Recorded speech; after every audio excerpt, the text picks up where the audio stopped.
আমাক মিঠাতেল, এই মচুৰ দালি, চাউল, আলু সেইবিলাক নালাগে, স্পষ্ট ভাষাৰে আমি কৈ দিব বিচাৰিছোঁ।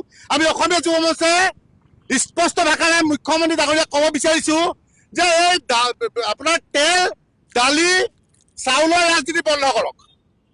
চাউলৰ ৰাজনীতি বন্ধ কৰক। আমাক ন্যায় লাগে। উই ৱান্ট জাষ্টিছ। আমি জাষ্টিছ বিচাৰিছোঁ অসমবাসী ৰাইজে, অসমীয়া যুৱ মৰ্চাই। এটাকে কাল্পিতক আমি আগতে কৈছোঁ যে আমি মুখ্যমন্ত্ৰী ডাঙৰীয়াৰ পৰা বা অসমবাসী ৰাইজে যিটো আশা কৰিছিলোঁ চব ফুটুকা ফেন হ'ল। গতিকে তেওঁ যদি ভাবিছে যে অসমৰ ৰাইজ শান্ত হ'ল, কিন্তু অসমৰ ৰাইজ শান্ত হোৱা নাই। ধৈৰ্যবান যেতিয়া ছিগি যাব তেতিয়া কিন্তু মুখ্যমন্ত্ৰী নিজে দৌৰিব লাগিব, নিজে দৌৰিব লাগিব। কাৰণ কেলে তেওঁ কিমান অনুতপ্ত কৰিছে আমি বুজি পোৱা নাই।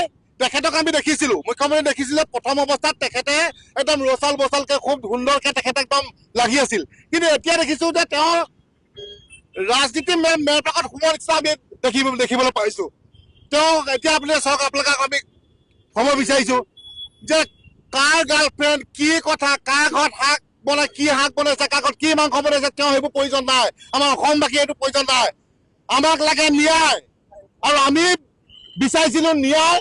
এই যে শ্যাম কানু মহন্ত, সিদ্ধাৰ্থ শৰ্মা, এই দুটা কাল্পিতক অতি শীঘ্ৰে ফাঁচি দিব লাগে, নহ'লে এনকাউণ্টাৰ কৰিব লাগে। চিধা চিধি কথা। আৰু তেখেতক আমি আগতেও কৈছোঁ